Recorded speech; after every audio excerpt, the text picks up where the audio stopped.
Hi friends! ఇవాళ డిన్నర్‌లో నేనైతే కట్టె పొంగల్ తిన్నాను. కట్టె పొంగల్ అంటే నాకు చాలా ఇష్టము.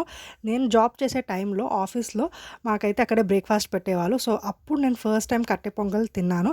నాకు చాలా ఫేవరెట్ అయిపోయింది. ఎప్పుడు పెట్టినా ఆఫీస్‌లో తప్పకుండా మిస్ చేయకుండా తింటా నేను ఆ రోజు బ్రేక్‌ఫాస్ట్ అయితే మాత్రం. ఇంట్లో నేనే కుక్ చేయడం స్టార్ట్ చేశాను. అండ్ అందరికీ చాలా నచ్చింది. సో, నా స్టైల్ కట్టె పొంగల్ ఎలా చేస్తాను మీ అందరితో కూడా షేర్ చేసేస్తానండి. నేను ముందుగా పెసరపప్పుని మంచిగా వాష్ చేసుకొని, ఆ తర్వాత దాన్ని దోరగా వేయించుకుంటాను. వేయించుకుంటే పెసరపప్పు టేస్ట్ చాలా బావుంటది కట్టె పొంగల్. సో, మీరు వేయించుకోకపోతే ఒక్కసారి వేయించుకొని ట్రై చేయండి.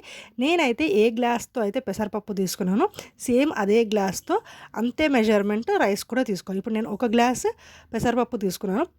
నేనిక్కడ ఒక గ్లాస్ పెసరపప్పుని తీసుకున్నాను. సో, సేమ్ గ్లాస్‌తో ఒక గ్లాస్ బియ్యాన్నయితే తీసుకున్నాను. రేషన్ బియ్యం తీసుకున్నాను.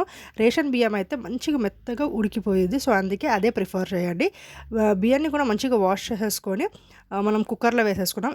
ఇక్కడ ఎలా అంటే మనం రైస్ నార్మల్‌గా 1:2 తీసుకుంటాం కదా! కానీ ఇక్కడ 1:3 తీసుకోవాలి. సో, నేను ముందు 5 గ్లాసెస్ అయితే వాటర్ యాడ్ చేసేసి దాంట్లో ఉప్పు, పసుపు అండ్ కొంచెం ఘీ యాడ్ చేశాను.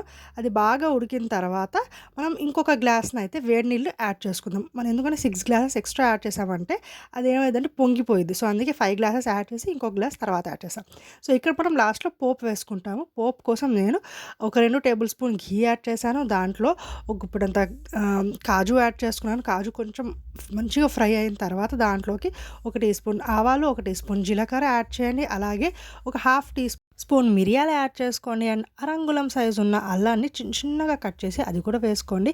దాంతో పాటు ఒక పచ్చిమిరపకాయని స్లిట్ మధ్యలోకి కట్ చేసి అది యాడ్ చేసుకోండి. అండ్ కరివేపాకు కుప్పెడంత కరివేపాకుని కూడా వేసుకోండి.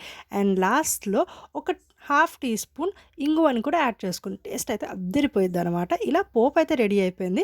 అండ్ ఆలోపు మనం కుక్కర్ పెట్టుకున్నాం కదా! కుక్కర్ ప్రెషర్ కూడా అయిపోయింది. మూత తీసుకొని చూసుకుంటే పర్ఫెక్ట్‌గా కుక్ అయింది. అండ్ ఇంకో గ్లాస్ వాటర్ యాడ్ చేయాలి కాబట్టి ఆ గ్లాస్‌లో హాట్ వాటర్‌ని యాడ్ చేసుకోండి. చెప్పాను కదా! హాట్ వాటర్ మాత్రమే యాడ్ చేయాలి. చల్లనీళ్ళు వేయకండి.